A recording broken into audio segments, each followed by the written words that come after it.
I hate nymphing. I hate fishing under an indicator. I don't like casting indicators. I get tangles. So today I'm going to show you my favorite way to fish a nymph and still have an indicator, and it's called the dry dropper rig. I'm going to show you how to tie them and how I store them. This is my favorite way to fish during the transition seasons, especially in spring and fall, where you've got fish eating on the top, eating on the bottom, and eating aggressively. You're going to need three things to tie a dry dropper rig. You're going to need a dry fly that's got a little bit of substance to it and some float.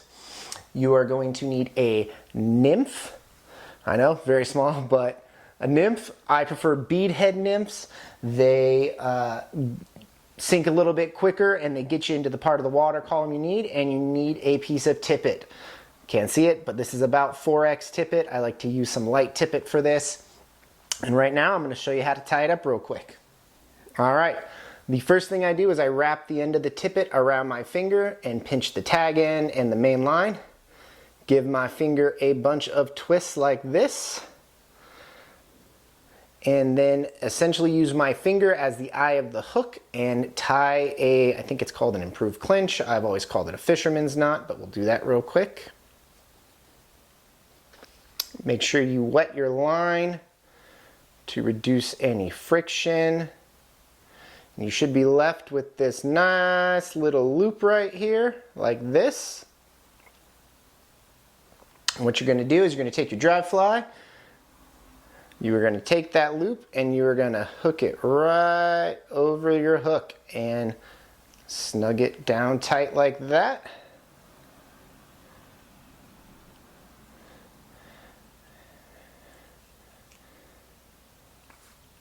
And then you are going to take your nymph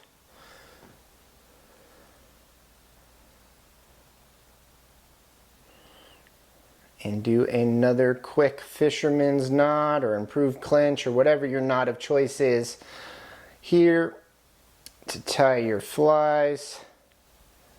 And again, make sure you hawk to and spit on that thing. If you're watching this after 2024, you're going to be really confused about that reference, but it was real popular right now. Now you're going to go ahead and you're going to nip off these tag ends on both flies.